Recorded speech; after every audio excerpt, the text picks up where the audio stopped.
s predstavitvijo zadnje številke znanstvene revije Dileme, ki jo je izdal Študijski center za narodno spravo z letnico 2019. Torej, to gre za drugo številko, zelo bogato, ki vam jo bosta predstavila dr. Tamara Griser-Pečar, vodja raziskovalnega programa na Študijskem centru za narodno spravo, in pa dr. Renato Podbersič, urednik revije Dileme.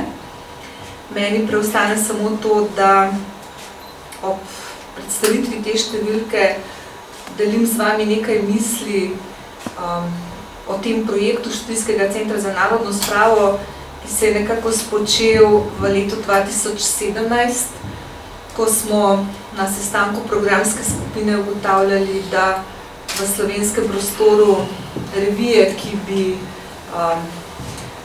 obravnavala vprašanja, ki ostajajo v slovenskem zgodovinopisju, pa tudi sicer v slovenski znanosti, bolj ali manj neraziskana, torej takšne revije nimamo, in da smo prav sodelavci Študijskega centra morda dolžni, da utremo neko novo pot v slovenskem prostoru.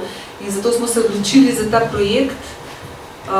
In kot sem v prvi uvodni številki zapisala, smo nekako po svojem delovanju seveda zavezani resnici, tako kot pač tisti pravi znanstveniki, ki iščejo resnico.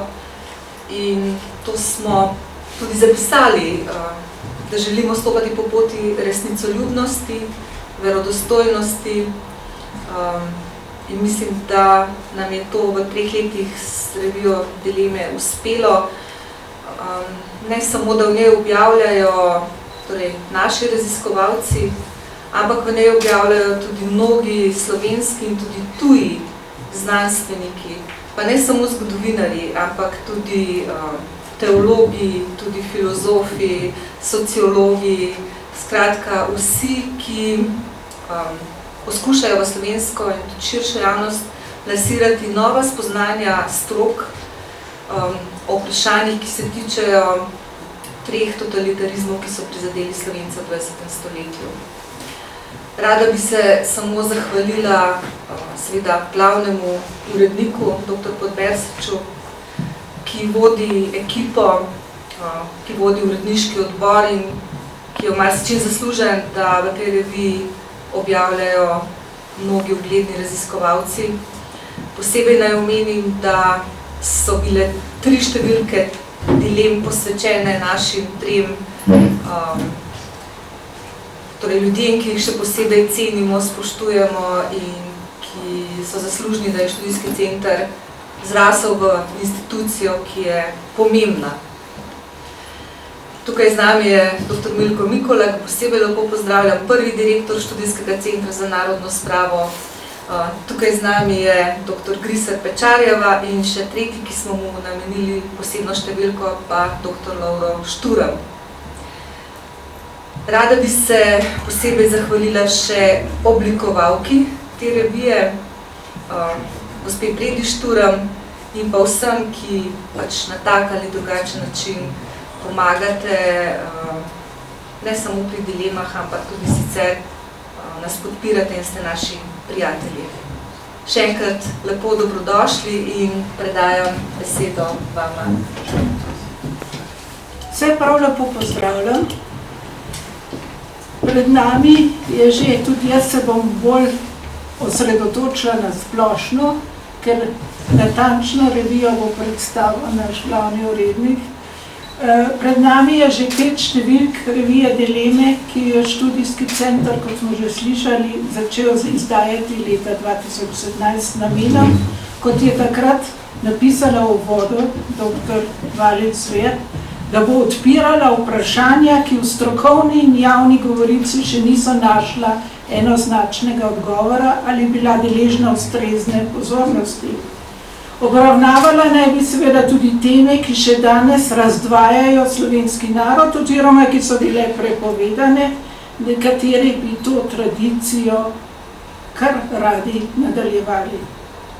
Študijski center je od vsega začetka nudil platformo za izmenjavo mnenj prav po pretekli zgodovini, predvsem o vseh 3 totalitarizmih, ki so tlačili slovenska tla, pa vse do osamosvojitve, ki je še danes, to žal ugotavljamo, ni predstavljena, kot bi morala biti, namreč kot posebna vrednota, saj slovenski narod prvič v svoji zgodovini živi v svoji samostojni državi. Te vrednote se žal še vedno ne zavedamo prav. Ker je v ospredju našega dela v študijskem centru raziskovalno delo in pri tem na podlagi dokumentov, seveda tudi novih dokumentov, pridemo do novih spoznanj, del teh predstavljamo tudi v naših publikacijah in seveda tudi v dilemah.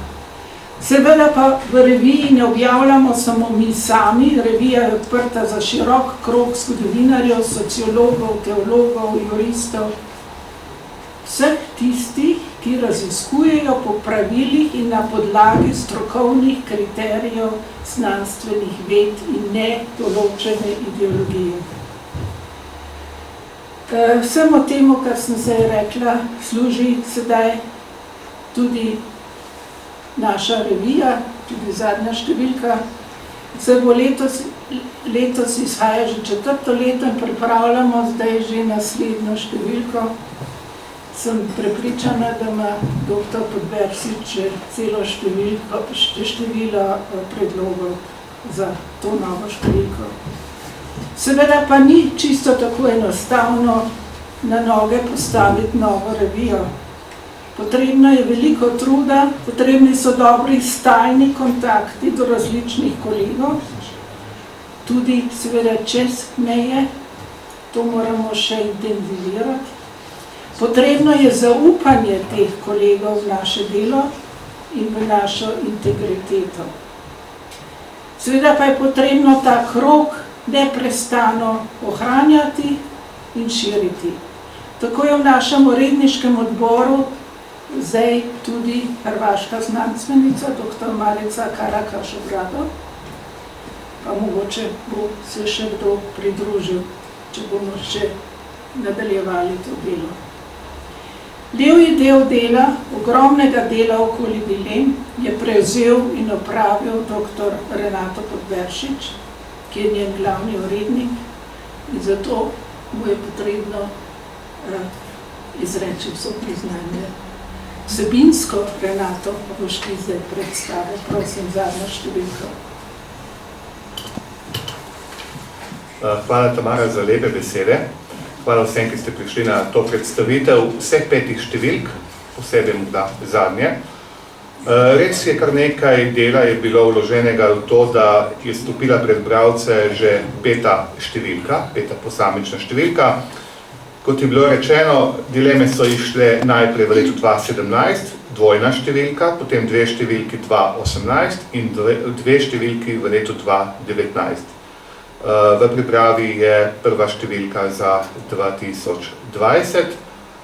Morda bi še to povedal v uvodoma, da se lahko za dileme zahvalimo za pomoč, ne samo idejno, tudi siceršno, da revija sploh lahko izhaja profesorju dr. Lovru Šturmu, ki mu z tega mesta še enkrat izrekam javno zahvalo, čeprav smo mu to že nekako izrekli v predstavitvi posebej njemu namenjene številke, to je bila prva številka v 2019. Torej, on je dal idejo, bil je tisti, ki dejansko skrbi za, recimo temu, aktualnosti, se vedno znova zanima, vzpodbuja, daje predloge, tako da res hvala lepa dr. Šturm, čeprav ga ni tukaj. V začetku je bilo namenjeno ali mišljeno, da bi revija bila namenjena predvsem sodelavcem, ki sicer ne objavljajo kaj dosti. To se ni v polnosti uresničilo in danes lahko rečem, da revija je širše zastavljena, sem pravzaprav vesel, da je temu tako, kajti v njej lahko, kot je dr. Tamara Grisler-Pečar lepo povedala, uveljavljajo tudi domača, pa tudi že nekatera tuja imena, ki v zgodovinski stroki že imajo kilometrino. Zdaj morda, če bi začel z naštevanjem, bi koga po krivici izpustil, tako da tega ne bi v polnosti počel, ampak vendarle bi izpostavil tukaj doktorja Igorja Grdino, doktorja Tomaža Kladnika, tudi doktorja Jožeta Dežmana, skratka znanstvenike, strokovnjake, ki bi brez problemov lahko objavljali tudi v drugih revijah. In se jim tudi zaradi zaupanja, ki ga vedno znova naklanjajo reviji Dileme, z tega mesta lepo zahvaljujem. Torej, revija je, recimo temu, še v svojih skromnih začetkih v smislu samega pristopa k oblikovanju. Tukaj igra veliko vlogo pri nastajanju revije in z njo smo stalno na zvezi gospa Breda Šturm, ki je oblikovalka in je več kot oblikovalka, tudi tista, ki vedno znova urednika, uredniški odbor preseneti s svojimi inovacijami in dejansko poskrbi, da z relativno majhnimi sredstvi se pristopi k izdajanju lahko, recimo temu, ne izpade preveč neskromno, izpade solidna revija ven.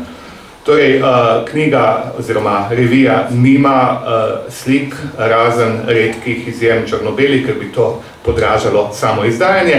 Zato pa poskrbimo, da vsebinsko so prispevki znanstveni, da so prvič objavljeni, torej izvirni prispevki, recenzirani in pa raznoliki. Torej, tako vsebinsko, kot tudi geografsko, da pokrivajo dejansko vse slovenske pokrajine, širši prostor, zamejstvo, izseljenstvo. Da ohranimo to živost, je zasluga številnih sodelavcev in pa ne gre samo za znanstvene in tudi strokovne razprave, ki so objavljene v Dilemah, gre tudi za nabor drugih vsebin, ki bi potencialnega bralca utegnili zanimati. Tukaj bi izpostavil zlasti rubriko, ki je žal, hočeš nočeš, vedno znova prisotna v tovrstnem časopisju oziroma revijah. To je rubrika spominskih zapisov na razne osebnosti, ki so umrle v bližnji preteklosti in so nekatere od njih recimo samo v Dilemah ali skoraj da samo v Dilemah doživele svoj droben spominski zapis. Potem tukaj bi izpostavil tudi rubriko izdajanja zgodovinskih virov ali predstavljanja zgodovinskih virov in pa nekako vztrajamo na tem, da je vedno tudi v vsaki številki rubrika recenzij, torej znanstvenih recenzij, domačih in tujih del, ki se tičejo predvsem našega slovenskega ozemlja in pa seveda vedno znova stopajo pred bralca oziroma jih poskušamo bralcu z objavo približati. Tako, to je bilo zdaj v 5 številkah. Kot je bilo uvodoma povedano, mislim, da je gospa Valičeva povedala, da so bile 3 dejansko številke od 5 posvečene osebnostim, torej šlo je za neke vrste izraz zahvale Študijskega centra za narodno spravo 3 osebnostim, ki so posebej zaslužne za delovanje. Nekako logično se nam je zdelo, da prva številka v 2018 je bila posvečena doktorju Milku Mikoli, prvemu direktorju Študijskega centra, nekdanjemu direktorju oziroma predpostavljenemu v sektorju za narodno spravo, v okviru ministra za pravosodje, nekakvem predhodniku današnjega študijskega centra, človeku, ki je oral ledino na marsikakšnem področju ukvarjanja s temi, recimo, manj priljubljenimi temami, da jih tako blago izjavim v naši zgodovinopisju, ki je tudi med nami, ga lepo pozdravljam, tudi je pisec za Dileme, vsaj občasni. Potem smo posvetili drugo številko 2018 dr. Tamari Griser Pečar ob njenem življenjskem jubileju, prav tako tudi prvo številko v 2019 dr. Lovru Šturmu ob njegovem nekoliko višjem življenjskem jubileju. To številko smo tudi posebej predstavili na slovesnosti ob dnevu človekovih pravic lani v začetku decembra v Ljubljani 2019. Ustanovitelju tega. Ja, lahko rečemo tudi ustanovitelju oziroma promotorju oziroma duhovnemu očetu in siceršnjemu očetu Študijskega centra pa še čega drugega. Torej, kot sem rekel, skozi čas se je zvrstilo kar lepo število različnih prispevkov. Vsaka revija ima približno ali ponuja bralcu približno dobrih 200 strani branja. Avtorji prihajajo večinoma iz Slovenije, nekaj je tudi tujih.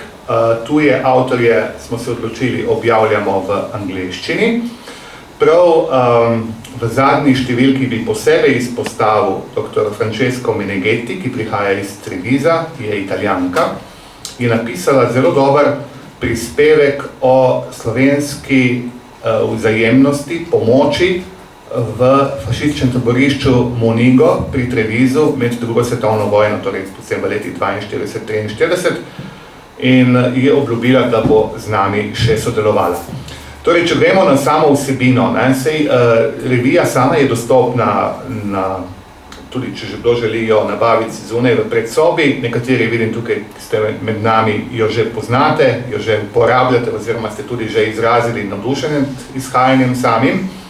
V prvi številki smo imeli, tako, še to bi povedal, uvodoma, v vsaki številki je približno 7 do 8, morda 9 znanstvenih razprav. Tiste številke, ki so pa posvečene posebnostim, kot smo omenili dr. Šturmu, dr. Griserjevi pa dr. Mikoli, so recimo bolj uglašene, ali vsaj z 2 ali 3 članki, uglašeni na avtorjevo delo. Torej, tisto osrednje zanimanje, ki ga je avtor skozi svoj plodovit opus zgodovinski izpostavil.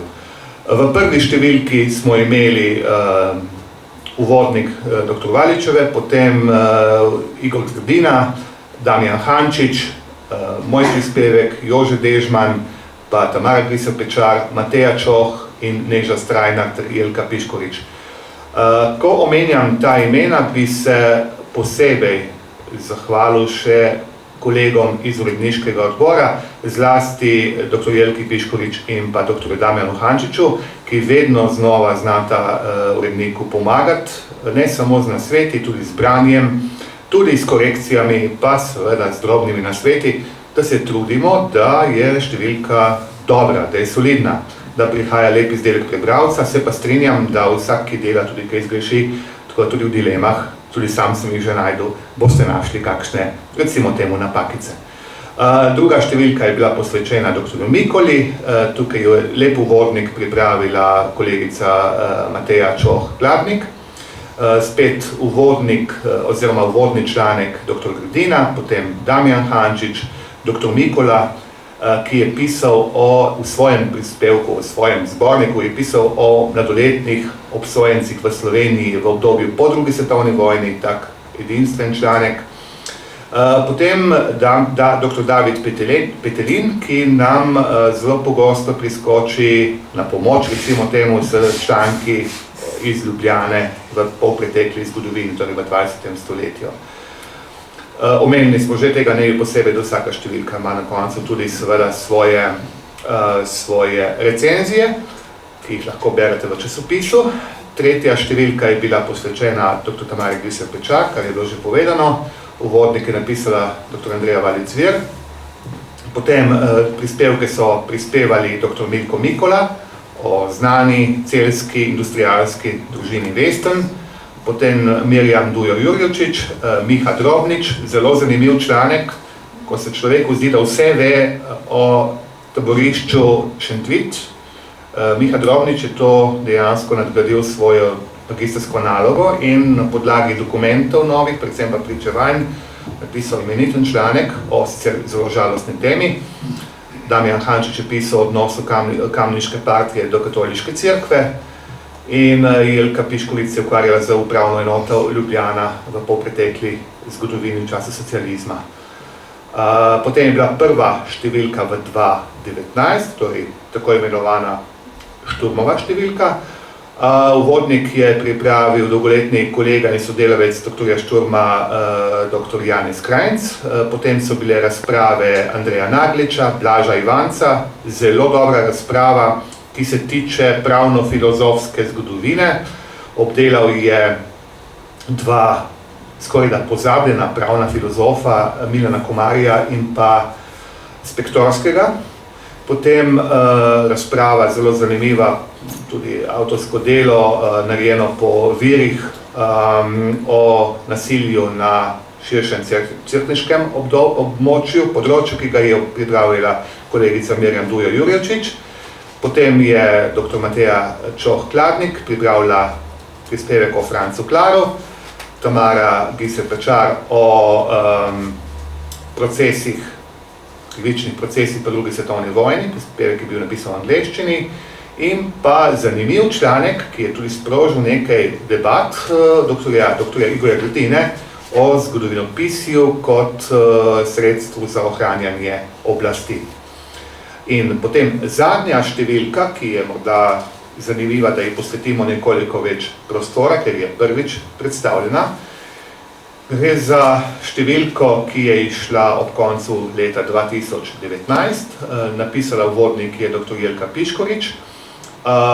Zelo zanimiv uvodni prispevek, ki je prispevek kolega iz Muzeja za šport, Slovenskega muzeja za šport, dr. Aleša Šafariča, ki je obdelal odnos škofa Mahniča do sokolskega gibanja.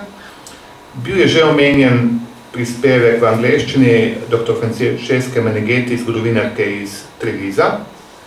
Potem je prispeval dober članek dr. Tomaž Kladnik o bojnem delovanju enot slovenskega domobranstva med drugo svetovno vojno na Slovenskem.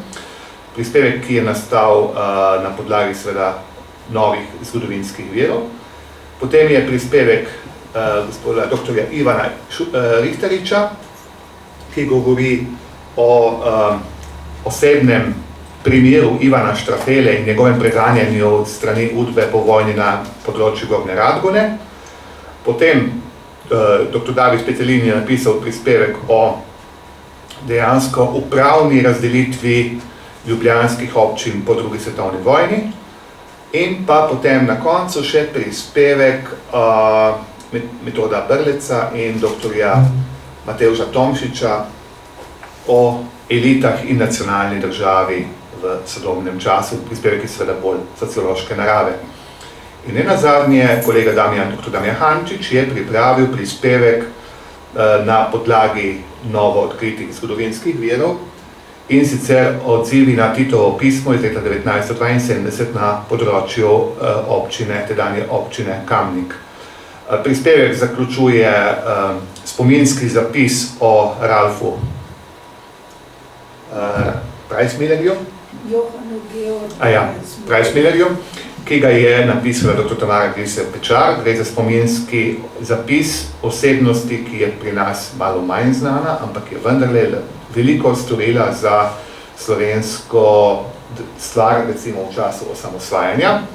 Dr. Tamara Giser-Pečar ga je tudi osebno poznala, tako da ima zapis še dodatno osebno noto. Potem so pa 4 recenzije 4 knjig, ki so išle v zadnjem letu, in sicer so prispevke pripravili dr. Janez Juhant, dejansko recenziral je zbornik ob stoletnici univerze oziroma Teološke fakultete v Ljubljani. Tomaž Kladnik je napisal recenzijo zanimive knjige o zgodovini nogometa na Slovenskem. Renato Podbersič starejši, to nisem jaz, ampak moj stric je napisal recenzijo knjige o Štefanu Ceku, duhovniku iz Istre, oziroma ki je služboval v Istri in bil soudeležen pri tem znamenitem oziroma žalostnem pogromu, atentatu oziroma umoru duhovnika Bulešiča med mašo med Birmo leta 1947 v Istri, v Lanišču. In na koncu še moj prispevek, recenzija knjige hrvaškega avtorja Marija Plešeja, ki je pisal o poboju pri Katinu in vlogi nekaterih hrvaških zdravnikov pri razkrovanju tega strašnega zločina leta 1943 v vzhodni Evropi. To je bila 5. številka, kot je bilo rečeno, pripravlja se 6. in upam, da bo vsaj tako potešila vedoželjnega bralca, ko bo, upamo, enkrat v poletnih mesecih stopila iz tiskarne. To bi bilo zdaj za vse, kar je v povezavi z dilemami. Če ima kdo še kakšno vprašanje, tukaj smo vam na voljo.